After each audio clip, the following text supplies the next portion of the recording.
इस वक्त की बड़ी खबर आपको जम्मू कश्मीर के शोपियां से बता रहे हैं। शोपियां के इलाके अमशीपुरा में एनकाउंटर जारी है।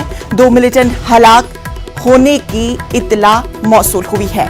आपको बता दें कि इससे पहले 2 से 3 मिलिटेंट के इलाके में होने का खदशा जाहिर किया जा रहा था और अब अमशीपुरा में एनकाउंटर के दौरान 2 मिलिटेंटों के हलाक होने की खबर मौसूल हुई है। अमशीपुरा में यह एनकाउंटर जारी है, यानी शोपियां, जिला शोपियां के इलाके अमशीपुरा में एनकाउंटर अभी भी जारी है। हालांकि सिक्योरिटी फोर्सेस ने मिलिटेंटों को सरेंडर करने की अपील भी की थी, लेकिन मिलिटेंटों की जानिब से साफ सरेंडर करने का इनकार हुआ था। लेकिन अब इस एनकाउंटर में 2 मिलिटेंटों के हलाक होने की इत्तला मौसूल हुई है।